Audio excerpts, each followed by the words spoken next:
after God delivered Israel from their enemies through Deborah and Barak. The people had peace for 40 years. During this time, they faithfully served and obeyed God. But when Deborah and Barak died, the Israelites forgot all about God. They began to worship idols again. So God allowed the Midianites to take over their land. For 7 years, the Midianites were cruel to the Israelites. They stole their crops, took their animals, and destroyed everything the people worked hard to grow. The Israelites were so afraid. They hid in caves and cried out to God for help.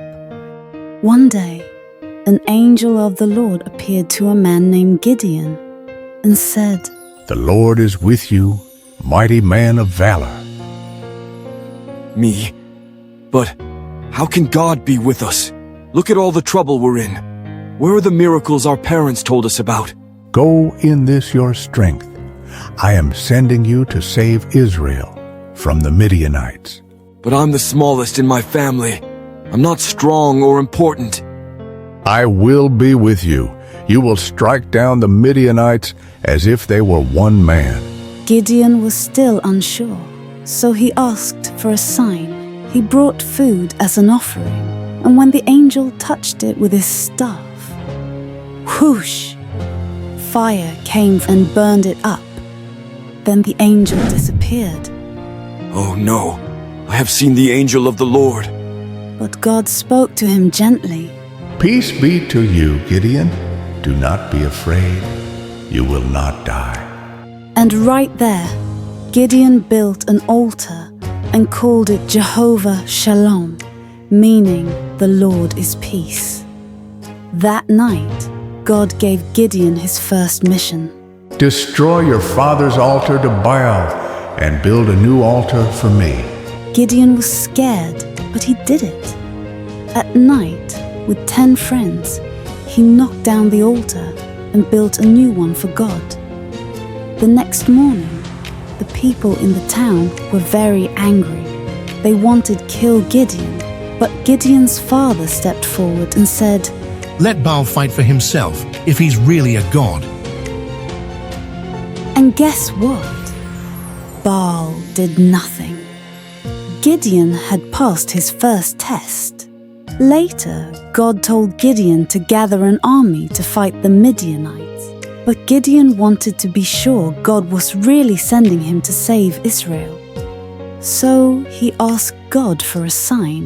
Lord, if you are truly going to use me to save Israel, here's my request. I'll put a piece of wool on the ground. If the wool is wet with dew in the morning, but the ground around it is dry, then I'll know you are with me. Gideon put the wool outside and went to sleep. The next morning, he picked it up and it was dripping with water. But the ground all around it was completely dry. Wow, God really did it. But Gideon still felt unsure. So he asked for one more sign. This time for the wool to be dry and the ground to be wet. And the next morning, God did exactly that. After seeing these miracles, Gideon called for soldiers, and 32,000 men came to fight with him. But God said there were too many soldiers. He wanted everyone to know that the victory would come from him, not from a big army. So God told Gideon, "Tell anyone who is scared to go home." So 22,000 men went home, and 10,000 soldiers stayed with Gideon. But God said, That's still too many. He told Gideon to take them to the river and watch how they drank. The soldiers who scooped water with their hands and lapped it like puppies were chosen. But those who knelt down and put their faces in the water were sent home. At the end, only 300 men were left. Out of 32,000 men, God chose only 300 to fight the Midianites. In the middle of the night, the soldiers carried trumpets, torches, and clay jars. At Gideon's signal, they blew their trumpets and shouted. The noise scared the Midianite army so much that they ran away in confusion, even turning on each other. Without even swinging a sword, Gideon and his men won the battle with God's help.